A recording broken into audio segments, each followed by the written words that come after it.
কিন্তু পায়ে যদি একটা কাটা বিধছে কোথায়? পায়ে যদি কাটা বিধে, ও কে বলবে বলেন তো? মুখ বলছে ও, কিন্তু হাত চলে গেছে এই জায়গায়, দেখি তো কাটাটা কোথায় আছে, কি হাত গেছে কিনা?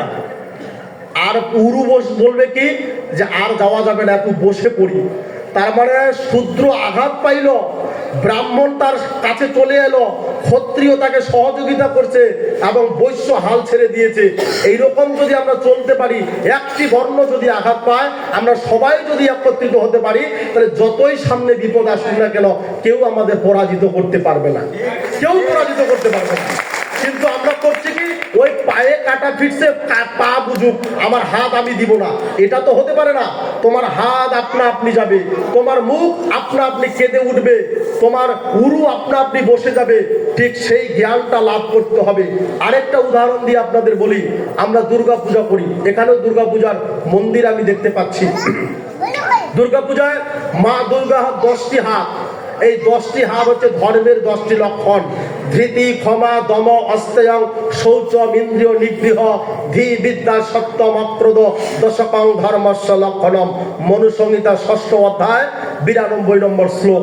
এই 10টি হাত। কিন্তু মা দুর্গা অসুরের সঙ্গে যুদ্ধ করছে, পরাস্ত করতে পারছে না।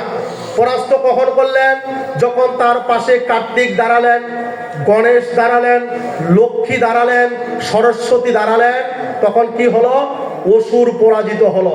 হলো কিনা মা? হলো কিনা? অসুর পরাজিত হলো কিনা? ঠিক তদ্রূপ আপনি একা যুদ্ধ করছেন, পারবেন না। লক্ষ্মীকে, লক্ষ্মী হচ্ছে ধন সম্পদের দেবী। আমার শাস্ত্র বলছে ধন সম্পদ যার বাড়িতে থাকে, যারা ধন সম্পদ উৎপাদন করে, তারা হচ্ছে বৈশ্য। তাহলে লক্ষ্মী হচ্ছে বৈশ্য। কার্তিককে, কার্তিক হচ্ছে যোদ্ধা, তাহলে কার্তিক হচ্ছে ক্ষত্রিয়, কারণ ক্ষত্রিয় ধর্ম হচ্ছে যুদ্ধ করা। সরস্বতীকে বিদ্যার দেবী, তাহলে সরস্বতী হচ্ছে ব্রাহ্মণ, কারণ ব্রাহ্মণের কাজ হচ্ছে বিদ্যা চর্চা করা। আর গণেশকে, গণেশ হচ্ছে গণপতি, মানে সকলের দেবতা, যারা নিম্ন পর্যায়ে তাদের দেবতা।